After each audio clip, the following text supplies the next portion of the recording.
Oh, and it made a mess. That's my fault.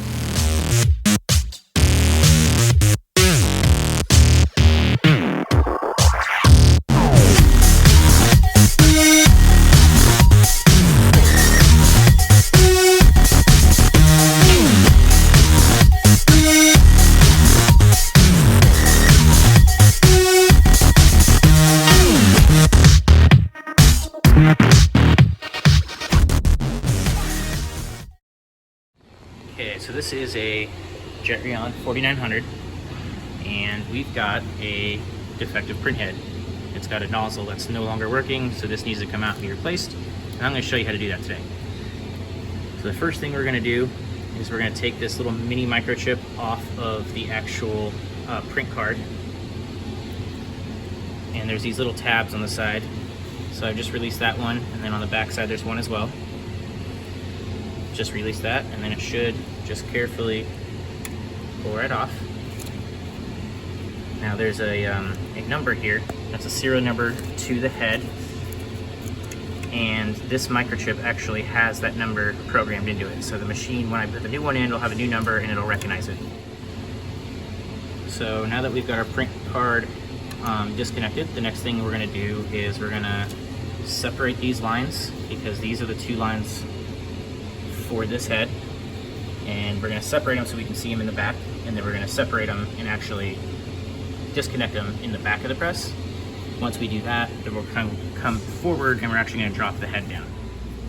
Okay, so here's all of the lines. You'll have your black, your yellow, your magenta, your cyan, and they are labeled, but as you can see, or maybe you can see, these ones here are separated from the Velcro loop, and I like to do that just to confirm, even though they are labeled, I like to confirm that I am grabbing the right lines, just in case any of these are mislabeled. So this is going to be kind of hard to do one-handed here, but let's see here. Yeah, we're looking for Y3, that is the right one. So we'll crack this fitting loose, as well as on the return. And then I take these caps and put them on so it doesn't leak everywhere. I'll try to show you that once it's done. Okay, so see I got the two lines here separated and capped. The bottom tubes here, they stick upright, so you don't have to worry about ink dripping. And then the next step is to get the correct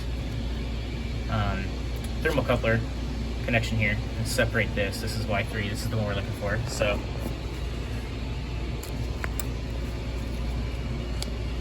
we'll go ahead and separate it, and now we can take our lines and kind of push them up out of the way so we can grab them from up front. And for right now, we're done back here. We've got our lines disconnected and our microchip disconnected. Everything's ready to go. We come down here to the bottom, and there's two 5/64 Allen wrenches.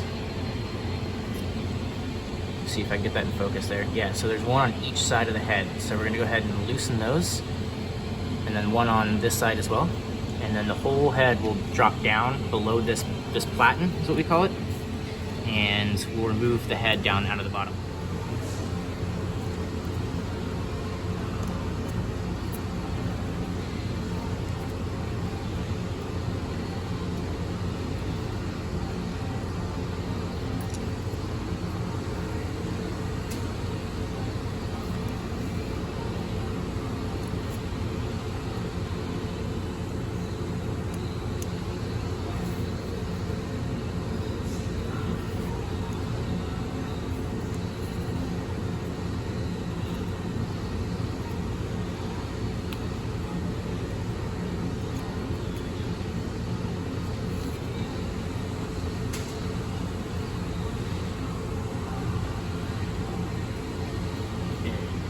Very carefully just guide everything down.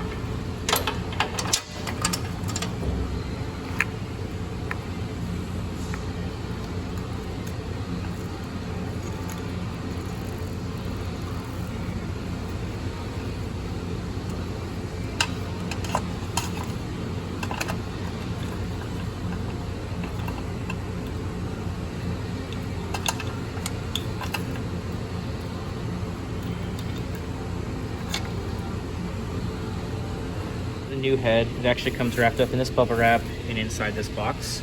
It's a Xarr head. And then it actually comes from the factory pre-printed and tested, so we know it's good. And then once they test print, they flush all of the ink out of the system with what they call the flush, which is basically a clear ink.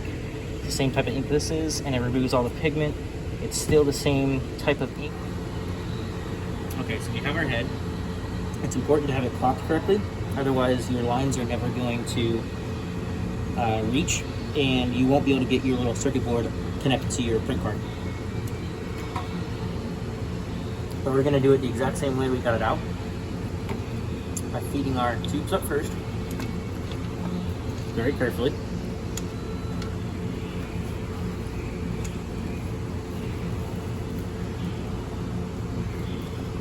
And then as we get these up, just guide the head so you don't scratch it. And make sure you get this little circuit board up without damaging it, or the ribbon wire.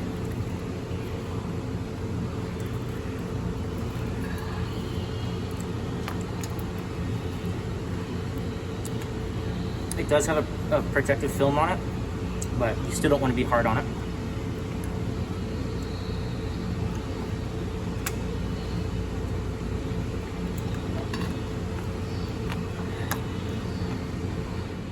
Now, typically when I get to this point, it's loose.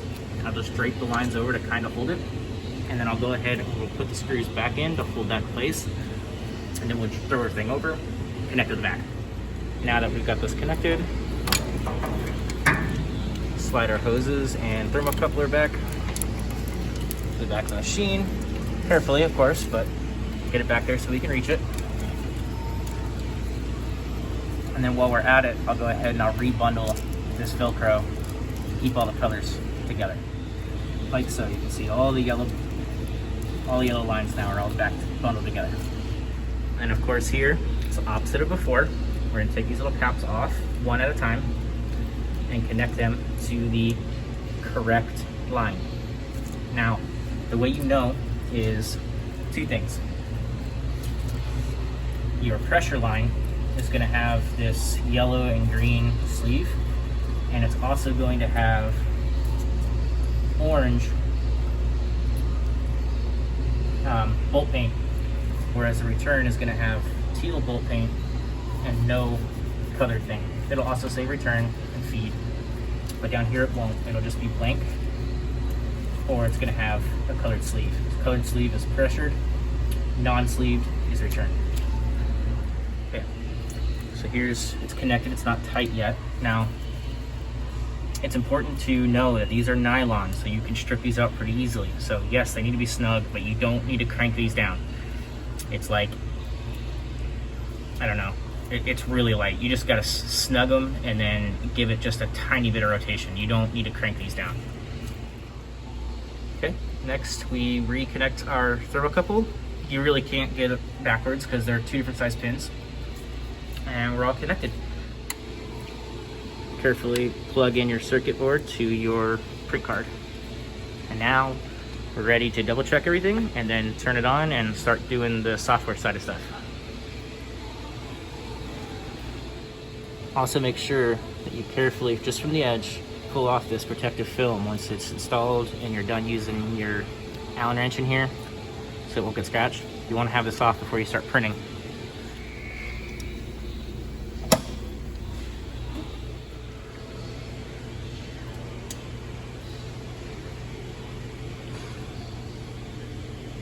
Put in your password.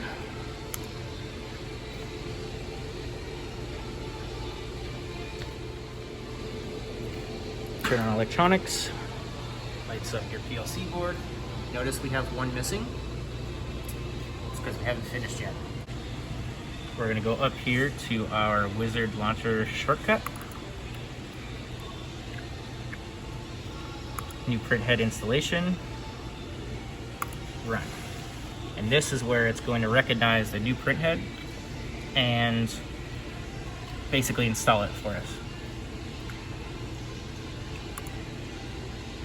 See, it already knows which carriage it is and that it's yellow 3, just based on the fact that it recognizes the new serial number. So this is going to automatically download a certain waveform that's dependent on the color. It'll just automatically do this for us. Yep. And then finish. Okay. And now it basically should be ready to go. So we're going to have to bring up our operating software here. Alright, we got our test file in here. We're going to go ahead and load it up. Takes a split second. There it goes, engaged. Let's hit start. And let's see what kind of print we get.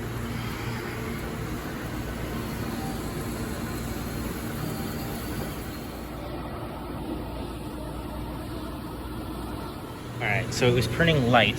So we're going to check the voltages here. Now this is yellow 3 that we just did. So first we're going to check this voltage. And it's 0.9, which tells me it's probably going to be really low. We'll see what the other ones are, because it's a little bit different per color. 17.0. 17.0. So we're going to start at 17.0. And then do a color balance.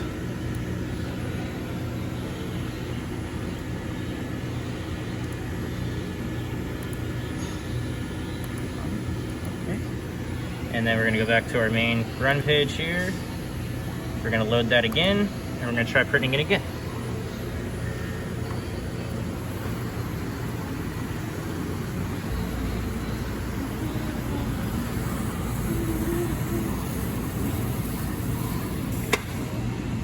Alright, and then if we look here,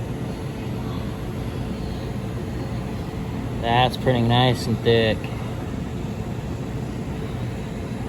That'll probably do it.